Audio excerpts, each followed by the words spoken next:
નમસ્તે. આદર્શ education society વતી તમારું સ્વાગત કરું છું. આપણે ધોરણ 9 સામાજિક વિજ્ઞાન વિષયનો અભ્યાસ કરીશું. પ્રકરણ 17 પાર્ટ 2 જંગલોની પેદાશ અને તેની ઉપયોગિતા. જંગલો માનવજાતને અનેક રીતે ઉપયોગી છે. કે જંગલો છે એ માણસોને ઘણી રીતે ઉપયોગી છે. જંગલોમાંથી મળતું ઇમારતી લાકડું, શાક, સાલ, ફર્નિચર બનાવવામાં કામ લાગે છે. કે જંગલોનું ઇમારતી લાકડું છે, શાક, સાલ એવું ઇમારતી લાકડું છે એ ફર્નિચર બનાવવામાં આવે છે. સુંદરવનમાંથી પ્રાપ્ત થતા સુંદરીના વૃક્ષના લાકડામાંથી હોડી બનાવવામાં આવે છે. આપણે અંડરલાઈન કરશું. હોડી શેમાંથી બને? તો સુંદરીના વૃક્ષના લાકડામાંથી હોડી બને છે. હિમાલયના ઠંડા પ્રદેશમાં થતું દેવદાર અને ચીડના લાકડામાંથી રમતગમતના સાધનો, ચા અને દવાના પેકિંગની પેટીઓ, ખોખા બનાવવામાં આવે છે. દેવદાર અને ચીડના લાકડામાંથી શું બને છે? તો મિત્રો, દેવદાર અને ચીડના લાકડામાંથી રમતગમતના સાધનો, ચા અને દવાની પેટી બનાવવામાં આવે છે. ચીડના રસમાંથી ટર્પેન્ટાઇન બને છે, જે કલરમાં આપણે ઉપયોગ કરતા હોય મિત્રો, મિક્સ કરતા હોય ટર્પેન્ટાઇન. ચીડના રસમાંથી ટર્પેન્ટાઇન બને છે. ચંદનમાંથી સુગંધિત તેલ, સૌંદર્યવર્ધક બનાવટો બનાવવામાં આવે છે. ચંદનના લાકડામાંથી સુગંધિત તેલ બને છે. સાથે સાથે સૌંદર્યવર્ધક બનાવટો એટલે ક્રીમ ને એવું બધું બને છે. વાંસમાંથી ટોપલા, ટોપલી, રમકડા, ગૃહ સુશોભનની ચીજ વસ્તુ બનાવવામાં આવે છે. કે વાંસ છે એમાંથી શું બને? તો ટોપલા, ટોપલી, રમકડા, ગૃહ સુશોભનની ચીજ વસ્તુ આ બધું વાંસમાંથી બને છે. જંગલો લાખ, રાળ, ગુંદર, રબર, મધ, નેતર જેવી વન્ય પેદાશ પૂરી પાડે છે. કે જંગલ છે એ આપણે લાખ, રાળ, ગુંદર, રબર, મધ, નેતર આવી બધી વસ્તુ આપે છે, જે વન્ય પેદાશ કહેવાય મિત્રો. આંબળા, બેહડા, હરડે, અશ્વગંધા વગેરે વનસ્પતિઓ ઔષધીય ઉપયોગિતા ધરાવે છે. કે સાથે સાથે અમુક વનસ્પતિ છે ઔષધીય ઉપયોગિતા એટલે દવામાં કામ આવે છે. આંબળા છે, બેહડા છે, હરડે છે, અશ્વગંધા છે, વનસ્પતિઓ આ બધી વનસ્પતિઓ છે એ ઔષધીય છે. એટલે આપણે કીધું ને કે જંગલો માનવજાતને અનેક રીતે ઉપયોગી છે. તો આવું ફર્નિચર બનાવવાથી લઈને જુદી જુદી વસ્તુ બનાવવામાં, જુદી જુદી ઉપયોગમાં આવે છે. એના પછી આપણે એક ચાર્ટ આપ્યો છે મિત્રો, વનસ્પતિની ઔષધિ ઉપયોગિતા. તો વનસ્પતિ અને ઔષધિ ઉપયોગિતા. તો સર્પગંધા શેમાં આવે? તો લોહીના ઊંચા દબાણના રોગની સારવાર માટે. આમાંથી તમને મિત્રો પ્રશ્ન એવો પૂછાય કે લોહીના ઊંચા દબાણના રોગની સારવાર માટે કઈ વનસ્પતિ વપરાય? તો સર્પગંધા. લીમડો જીવાણુ પ્રતિરોધક છે, જીવાણુને નાશ કરવા માટે લીમડો. તુલસી છે એ શરદી, ઉધરસ અને તાવમાં કામ આવે છે. શરદી, ઉધરસ, તાવમાં શું કામ આવે? તો તુલસી. કઈ વનસ્પતિ? તો તુલસી. અર્જુન સાદળ એ હૃદય રોગની સારવાર માટે. હૃદય રોગની સારવાર માટે કયો આવશે? તો અર્જુન સાદળ. બીલી વાત અને કફ દોષ માટે. વાત ને કફ દોષ માટે કઈ વનસ્પતિ? તો બીલી. ગળો મધુપ્રમેહ એટલે ડાયાબિટીસ, તાવ, સાંધાના દુખાવા માટે ગળો કામ આવે છે. હરડે કબજિયાત, વાળ અંગેના રોગ માટે. કબજિયાત, વાળ અંગેના રોગ માટે કઈ વનસ્પતિ? તો હરડે. વાયુ પિત્તને દૂર કરે અને પાચક હોય એના માટે કઈ વનસ્પતિ? તો આંબળા. પછી ચામડીના, દાંતના પેઢાના રોગ માટે કરંજ.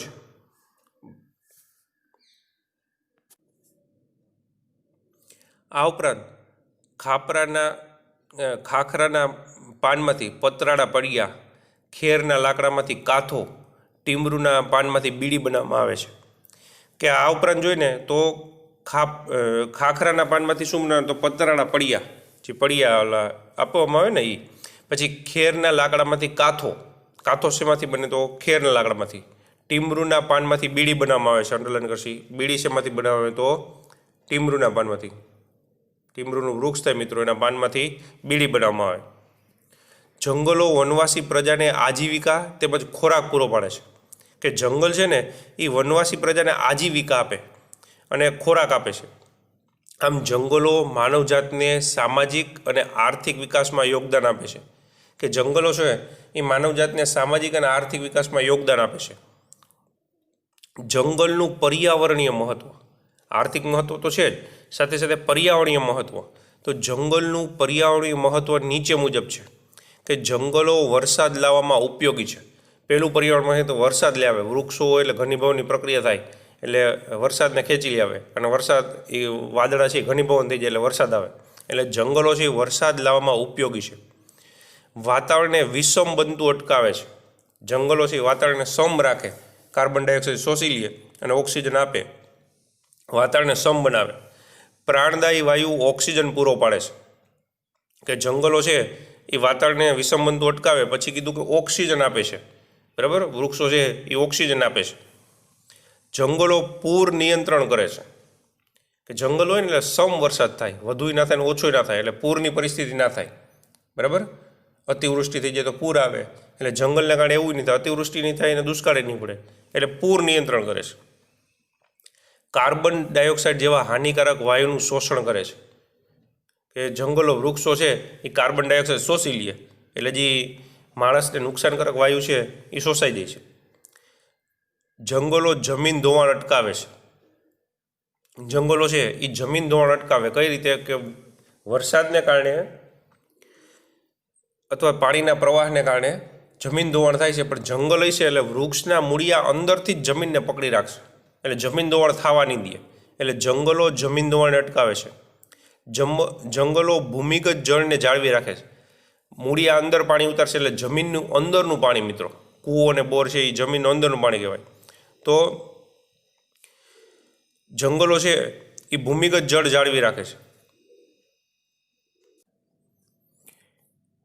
એના પછીનો મુદ્દો છે જંગલો રણ વિસ્તારને આગળ વધતું અટકાવે છે. હારબંધ વૃક્ષો વાવવાથી છે ને પવનનું જોર ઘટી જાય, એટલે રણ વિસ્તાર છે ને એની છારવાળી જમીન સારી જમીન ઉપર ના આવે, એટલે રણ વિસ્તારને આગળ વધતું અટકાવે છે. હવા પ્રદૂષણ ઘટાડવામાં જંગલો ઉપયોગી છે. કે જંગલો છે હવા પ્રદૂષણ ઓછું કરે છે, એટલે હવા પ્રદૂષણ અટકાવવામાં જંગલો ઉપયોગી છે. જંગલો કુદરતી સૌંદર્યમાં વધારો કરે છે. કે કુદરતી સૌંદર્યના એવા નજારા, મિત્રો, જંગલમાં જોવા મળે છે કે માણસ એ જોઈને હરવા ફરવા જાય છે, એટલે કુદરતી સૌંદર્યમાં વધારો કરે છે. જંગલો હવાને શુદ્ધ કરે છે, શુદ્ધ હવા આપે છે. વન્યજીવ સૃષ્ટિને કુદરતી આશ્રય સ્થળો પૂરા પાડે છે. કે વન્યજીવ સૃષ્ટિ છે ને, તૃણાહારી પ્રાણી હોય કે માંસાહારી પ્રાણી હોય, એ જંગલમાં જ સલામત રહી શકે, મિત્રો. એટલે કુદરતી આવાસ પૂરા પાડે છે, આશ્રય સ્થાન આપે છે. જંગલો સાહસિક પ્રવાસન પ્રવૃત્તિ માટે આદર્શ ક્ષેત્ર છે, બરાબર. સાહસ બતાવવા માટેનું, પ્રવાસન સ્થળ માટેનું આદર્શ ક્ષેત્ર છે, જ્યાં હરવા ફરવા જઈ અને સાથે સાથે ત્યાં અંદર નદીમાંથી લઈને જંગલમાં હરવા ફરવા જવું અને પોતાનું સાહસ દેખાડવું એ આદર્શ ક્ષેત્ર છે. રાષ્ટ્રીય ઉદ્યાનો અને અભયારણ્યો તથા જૈવ વિવિધતાના સંદર્ભે આવા કેટલાક જંગલો આરક્ષિત કરવામાં આવ્યા છે. કે ઘણા બધા જંગલો રાષ્ટ્રીય ઉદ્યાન બનાવ્યા છે, અભયારણ્યો બનાવ્યા છે અને જૈવ વિવિધતાના સંદર્ભમાં આરક્ષિત કર્યા છે, એટલે રક્ષણ પૂરું પાડ્યું છે.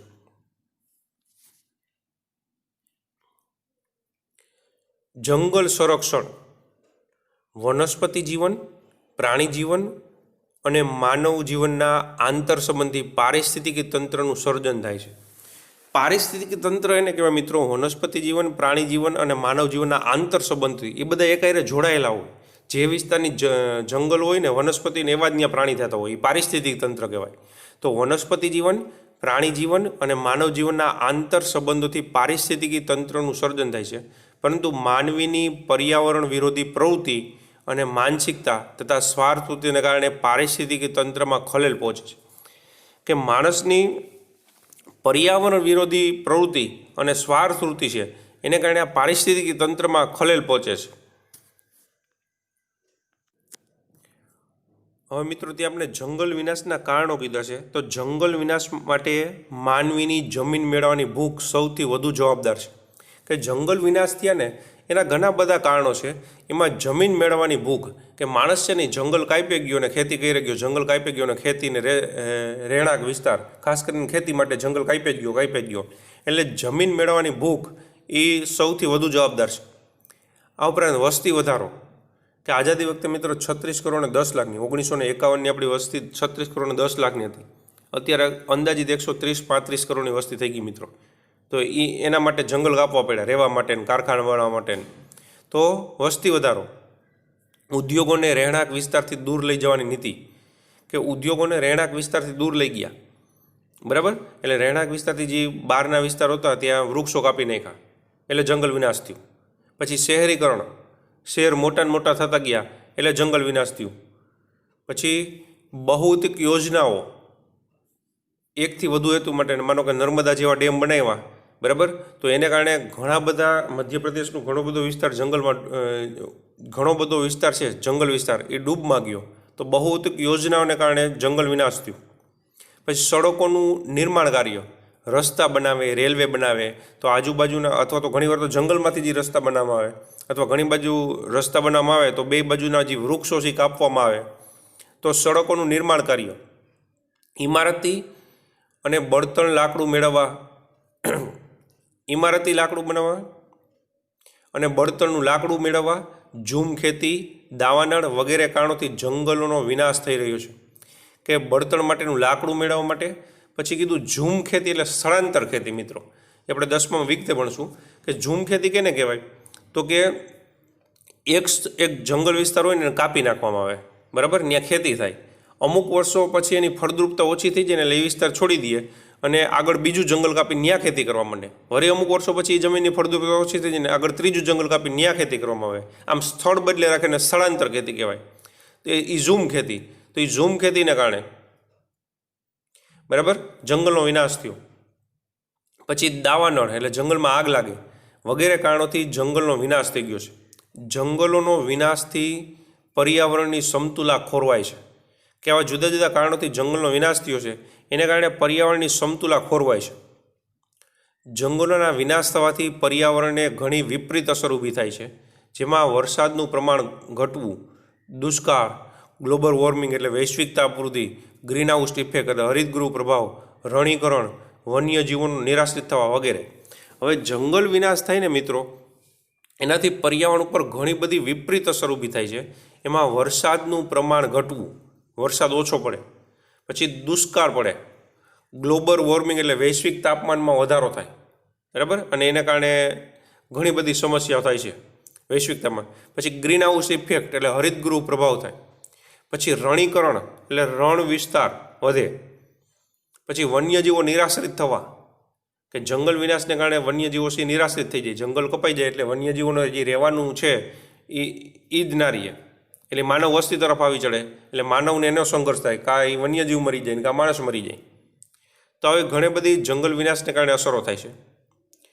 1952ની રાષ્ટ્રીય વનનીતિ પ્રમાણે દેશમાં 33% ભૌગોલિક વિસ્તારમાં જંગલ હોવા જોઈએ. રાષ્ટ્રીય વનનીતિ પ્રમાણે કેટલા ટકા ભાગમાં જંગલ હોવા જોઈએ મિત્રો? તો આપણે અંડરલાઈન કરશું કે 1952ની રાષ્ટ્રીય વનનીતિ પ્રમાણે 33% ભાગમાં જંગલ હોવા જોઈએ. ભારતમાં આશરે 23% વિસ્તારમાં જંગલો આવેલા છે, જ્યારે ગુજરાતમાં જંગલનું પ્રમાણ 10% છે. 33% ભાગમાં જંગલ હોવા જોઈએ.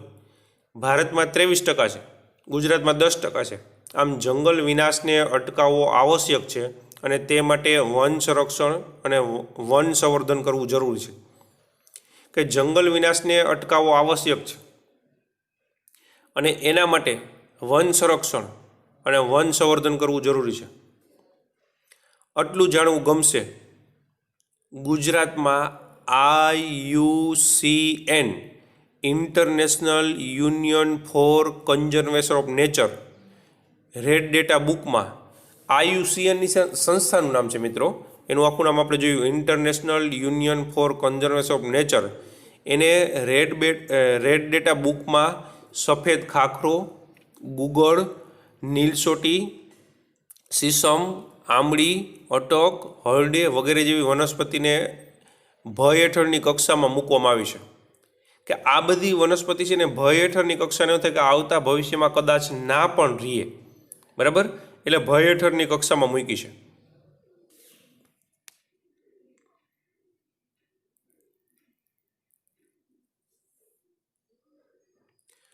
જંગલોના જતન માટેના ઉપાયો. જંગલોના જતન અને સંવર્ધન કરવાના હેતુથી ભારત સરકારે 1952માં રાષ્ટ્રીય વનનીતિ અમલમાં મૂકી. જંગલના જતન અને સંવર્ધન માટે 1952માં રાષ્ટ્રીય વન નીતિ અમલમાં મૂકી સરકારે, રાષ્ટ્રીય વન નીતિ બનાવી. 1980માં સંસદે વન સંરક્ષણ અધિનિયમ પસાર કર્યો અને 1988માં નવી રાષ્ટ્રીય વન નીતિ જાહેર કરી કે જંગલોના જતન માટે અને એનું રક્ષણ થાય. એટલે 1952માં રાષ્ટ્રીય વન નીતિ અમલમાં મૂકી. 1980માં સંસદે વન સંરક્ષણ અધિનિયમ પસાર કર્યો. 1988માં નવી રાષ્ટ્રીય વન નીતિ જાહેર કરી. જંગલોના જતન માટે નીચે મુજબના ઉપાયો હાથ ધરવા જોઈએ. એ જંગલોના જતન માટે ઉપાયો કરવા જોઈએ તો નીચે મુજબના. એમાં પહેલો ઉપાય કીધો, જંગલો એ આપણું રાષ્ટ્રીય સંસાધન છે અને તેનું જતન કરવું એ આપણી નૈતિક ફરજ છે તેવી સમજ કેળવવી. કે જંગલો છે ને એ રાષ્ટ્રીય સંસાધન છે, બરાબર, અને એનું જતન કરવું એ આપણી નૈતિક ફરજ છે, એ રક્ષણ કરવું જોઈએ એ આપણી ફરજ છે. બીજું, વૃક્ષછેદન અટકાવવું, ગેરકાયદેસર વૃક્ષ કાપનારને કડક સજા કરવી. વૃક્ષછેદન અટકાવવું, વૃક્ષો ના કાપવા જોઈએ અને ગેરકાયદેસર વૃક્ષો કાપે અને કડક સજા કરવી જોઈએ. જંગલોના જતન માટેના ઉપાયો આ બધા છે મિત્રો. ત્રીજું, વન મહોત્સવ અને સામાજિક વનીકરણના કાર્યક્રમમાં લોક ભાગીદારી વધારવી. વન મહોત્સવના કાર્યક્રમ કરવા અને સામાજિક વનીકરણના કાર્યક્રમ કરી લોક ભાગીદારી વધારવી. પડતર જમીન, નદી, રેલવે, સડકોની બંને બાજુમાં વૃક્ષારોપણ અને સંવર્ધન કરવું. કે પડતર જમીન, નદી, રેલવે, સડકોની બંને બાજુમાં વૃક્ષારોપણ અને સંવર્ધન કરવું. પર્યાવરણ શિક્ષણ અને શાળાકીય અભ્યાસક્રમ દ્વારા પર્યાવરણ જાગૃતિ લાવી પર્યાવરણને લગતા દિવસોની ઉજવણી કરવી.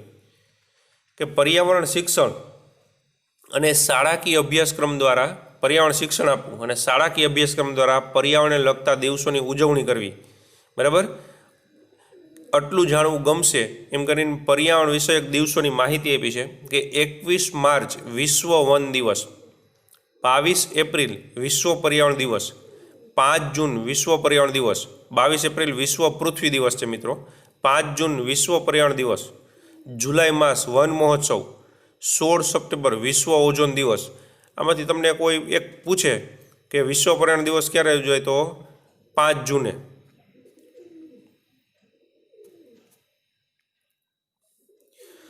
જંગલોના જતન માટેના ઉપાયોમાં પાંચમો ઉપાય, જંગલોમાં આગ ન લાગે તેની તકેદારી રાખવી અને આગ લાગે તો ત્વરિત શમન કરવું. કે આગ ન લાગે એની તકેદારી રાખવી એક તો, અને લાગે તો શમન કરવું. છઠ્ઠું, ઉર્જા મેળવવા ઉપયોગમાં લેવામાં આવતા લાકડાના સ્થાને સૌર ઉર્જા, બાયો ઉર્જા, પવન ઉર્જા જેવા ઉર્જાના પુનઃપ્રાપ્ત સ્ત્રોતનો ઉપયોગ કરવો. કે ઉર્જા મેળવવા માટે લાકડાનો આપણે ઉપયોગ કરીએ છીએ ને, એ લાકડાનો ઉપયોગ ઓછો કરી કે જેથી કરીને જંગલો આપણે કાપવા ના પડે, વૃક્ષો કાપવા ના પડે.